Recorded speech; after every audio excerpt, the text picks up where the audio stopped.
मध्य प्रदेश के उप मुख्यमंत्री राजेंद्र शुक्ल ने कुशाभाऊ ठाकरे कन्वेंशन सेंटर में आयोजित ग्रीन लॉजिस्टिक कॉन्क्लेव 2025 के उद्घाटन सत्र को संबोधित किया।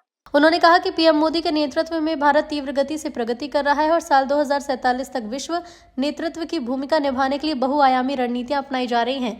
उप मुख्यमंत्री शुक्ल ने कहा कि मैन्युफैक्चरिंग, सर्विसेज और कृषि सभी क्षेत्र में भविष्योन्मुखी नीति के चलते भारत विकसित राष्ट्र बनने की दिशा में आगे बढ़ रहा है। उन्होंने ई मोबिलिटी को सतत विकास की रीढ़ बताते हुए कहा कि केंद्र सरकार के उद्देश्य के अनुरूप राज्य में ई लॉजिस्टिक्स के विस्तार को निरंतर प्रोत्साहन दिया जा रहा है। उन्होंने कहा कि भले ही वर्तमान में ई वाहन की शुरुआती लागत अधिक दिखाई देती है, लेकिन उनकी ऑपरेटिंग कॉस्ट पारंपरिक वाहन की तुलना में 70 गुना कम है और उनकी लाइफ भी लगभग दुगनी होती है। भविष्य में मांग बढ़ने के साथ ई वाहन की प्रारंभिक कीमत में भी गिरावट आने की संभावना जताई है। अभी मैं मनीष जी से पूछ रहा था, महेश जी से, कि देश में कितनी इलेक्ट्रिकल व्हीकल्स जो हैं वो भी ऑन रोड हो चुकी है। तो उन्होंने बताया कि छोटी और बड़ी गाड़ियाँ यदि मिला दें तो 10,000 के करीब है। और आज के कॉन्क्लेव का उद्देश्य भी है इसका प्रमोशन, इसका अडॉप्शन, लोग समझे इसके महत्व को। आज हमारे देश की कैपिटल दिल्ली इसलिए चर्चा का विषय रहती है जब हम एनवायरनमेंट की बात करते हैं कि वहाँ का एयर क्वालिटी इंडेक्स जो है वो लगातार खराब होता जा रहा है।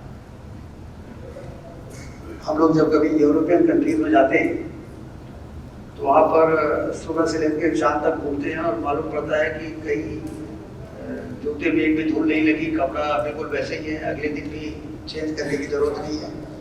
इस लेवल का एयर क्वालिटी इंडेक्स जो हम डेवलप्ड कंट्रीज में देखते हैं तो फिर पता करते हैं कि आखिर ऐसा कारण क्या है।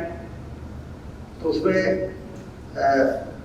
इलेक्ट्रिकल व्हीकल का ज़्यादा से ज़्यादा जो उपयोग वहाँ पर उन्होंने बहुत पहले शुरू कर दिया है, उसका एक बहुत बड़ा रीज़न ये भी रहता है।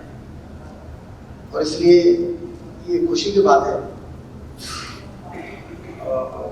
कि अब देश इस दिशा में तेजी के साथ आगे बढ़ रहा है।